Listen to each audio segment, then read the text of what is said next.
जो निकाय चुनाव हैं, समाजवादी पार्टी के साथ जो गठबंधन में दल हैं उनके साथ बातचीत कर करके और कोशिश करेगी समाजवादी पार्टी में ज्यादा से ज्यादा चुनाव लड़ें। जहां भारतीय जनता पार्टी से मुकाबला करना है, सीधा सीधा मुकाबला में समाजवादी पार्टी खड़ी है और मुझे उम्मीद है कि उत्तर प्रदेश में लगातार भारतीय जनता पार्टी जीती है। और हमें आपको सबको पता है कि प्रधानमंत्री जी ने खुद झाड़ू पकड़ा था और उसके बाद उनके पार्टी के बड़े बड़े नेताओं ने झाड़ू पकड़ा, कई जगह झाड़ू लगाया, बड़े बड़े झाड़ू मारने के लिए एम्बेसडर्स बनाए गए। लेकिन आज सच्चाई ये है कि कूड़ा भरा पड़ा है, नाले भरे पड़े हैं, शहरों में गंदगी है। जब कभी भी डेंगू होता है, डेंगू से अक्सर वहीं डेंगू ज्यादा हुआ है जहां बीजेपी के चेयरमैन थे या बीजेपी के मेयर थे। और जो स्मार्ट सिटी का सपना दिखाया था, आखिरकार स्मार्ट सिटी का रूप क्या होगा, स्वरूप क्या होगा, वो भी आज तक सरकार नहीं बता पाई। तो इसलिए जनता इस अर्बन इलेक्शन में भारतीय जनता पार्टी को सबक सिखाएगी।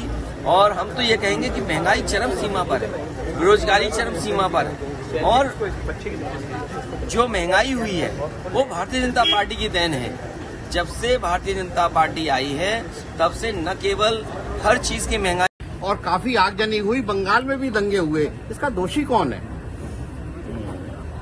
दंगों का दोषी जो सरकार है, लेकिन कई जगह डीजे की परमिशन क्या है, सुप्रीम कोर्ट क्या कहता है। इसलिए आम लोगों को भी कहीं न कहीं कानून व्यवस्था के लिए, कानून व्यवस्था कैसे बनी रहे उसके लिए सहयोग करना पड़ेगा। उत्सव हो, आयोजन हो, लेकिन उत्सव आयोजन का मतलब ये नहीं कि हम एक दूसरे के बीच में खाई पैदा कर दें। सबसे बड़ा सवाल ये है कि बीजेपी ये कहती है कि 100 में केवल 4 बेरोजगार हैं। क्या ये मानने को तैयार हैं आप? क्योंकि बीजेपी ये बहस नहीं छेड़ना चाहेगी। बीजेपी का जो आंकड़ा है, जो बजट पास हुआ, उसमें ये कहा कि 100 में से केवल बेरोजगार हैं। इसका मतलब 96% जो नौजवान है उसको नौकरी मिल चुकी है। बीजेपी ने ये कहा कि हम $1 ट्रिलियन इकोनॉमी कर देंगे, जबकि उत्तर प्रदेश की जो ग्रोथ रेट है वो न जाने क्या है और नकली ग्रोथ रेट दिखा रहे हैं 16% और $1 ट्रिलियन इकोनॉमी के लिए चाहिए 34%। और इस 34% को दिखाने के लिए, अपने झूठ को सच बनाने के लिए अमेरिकन कंपनी को हायर किया इन्होंने। डिलॉयट कंपनी को 200 करोड़ दे रहे हैं कि जो बीजेपी ने झूठ बोल दिया वो सच कैसे हो। सर, किसान पिछले, ये बीजेपी के लोग किसान वाली पार्टी नहीं है।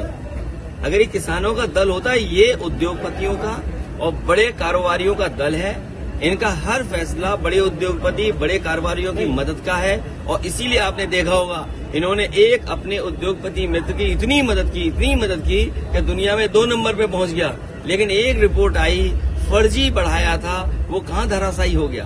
ये उद्योगपतियों की मदद कर रहे हैं, ये किसानों के शुभचिंतक नहीं है। आज जब गेहूं खरीद तैयारी होनी है, न बोरा है, न इंतजाम है, न खरीद की तैयारी है, तो बताओ किसान को कैसे मदद पहुंचेगी। बीजेपी कह रही है सब भ्रष्टाचारी एक मंच पर आ रहे हैं, इसमें क्या? हाँ, ये तो अच्छी बात है, क्योंकि बीजेपी से बड़ा भ्रष्टाचारी कोई नहीं है। आज जब से मुख्यमंत्री जी ने कहा कि आम आदमी की आय दोगुनी हो गई, वो अपने अधिकारियों की आय बता रहे थे, अपने कर्मचारियों की आय बता रहे थे। ये जो पुलिस की आय बढ़ी है, क्यों बढ़ी है? ये इसीलिए बढ़ी है क्योंकि भारतीय जनता पार्टी ने खुली छूट दी भ्रष्टाचार को। एक अभी खबर आ रही थी कि एक किसान अपनी जमीन को लेकर के, एक विवाद को लेकर के खून से चिट्ठी लिखी, नस काट ली और उसका परिणाम क्या, उसकी जान चली गई। इस सरकार में आप न्याय की उम्मीद नहीं कर सकते। और भ्रष्टाचार जो बढ़ा है वो मुख्यमंत्री ने खुद बताया है कि आय दोगुनी हो गई। आम जनता की आय दोगुनी नहीं हुई, इनके अधिकारी और कर्मचारियों की आय दोगुनी हो गई। सर, बहुत से कुछ टिप्पणी रहेगी।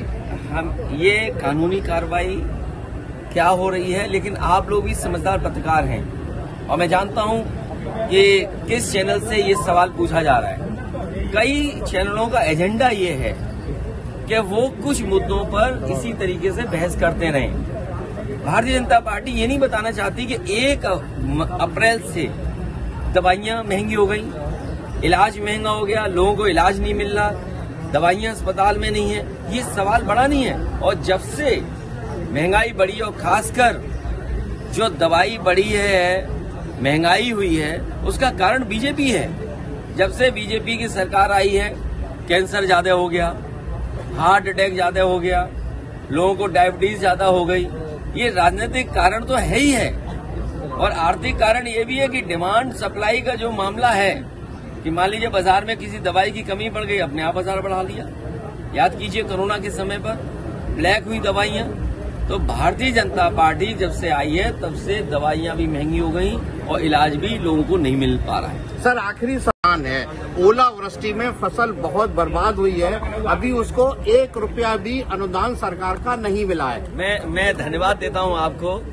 आखिरी सवाल में आपकी पत्रकारिता जाग गई। अभी तक तो जो सवाल आप पूछ रहे थे किसी के इशारे पे पूछ रहे थे। मैं इसी बात का इंतजार कर रहा था कि आपके अंदर से सवाल कब निकलेगा, और ये सच्चाई है। याद कीजिए, बीजेपी के लोग चिल्लाते थे कि फसल बीमा करा लो, फसल बीमा करा लो। आज फसल बीमा से क्या किसान की मदद हो रही है? या फसल बीमा से जिन कंपनियों ने बीमा किया है उनको मुनाफा कम मारे हैं? एक भी किसान को ये सरकार मदद नहीं कर पाई। आलू का किसान बर्बाद हो गया। याद कीजिए, सदन में मैंने खड़े होकर के कहा कि आलू की लागत की कीमत भी किसान को नहीं मिल रही, और अगर वो कोल्ड स्टोर रखने भी जा रहा, लाइन लंबी लंबी लगी है, लेकिन किसान को मदद नहीं मिल पाई। उसका क्या परिणाम हुआ? कहा कि हम आलू खरीदेंगे। आप बताओ, सबसे अच्छी बेल्ट है आलू की यही फिरोजाबाद, यही शिकाबाद, यही टूंडला, और आगे आप चले जाए फतेहाबाद से लेकर के खंदौली और उस इलाके में, आगरा के इलाके में। बताओ, एक आलू सरकार ने खरीदा हो तो बता दो आप। सरकार इसलिए मैं कह रहा हूँ, ये सरकार किसानों की दुश्मन है, नौजवानों को बेरोजगार बना रही है, महंगाई बढ़ा रही है, और जब से भारतीय जनता पार्टी आई है तब से डायबिटीज, हार्ट अटैक और तमाम बीमारियां बढ़ गई हैं। ये जो अर्बन इलेक्शन होने जा रहा है, बीजेपी को बताना पड़ेगा कि इतने सालों की सरकार के बाद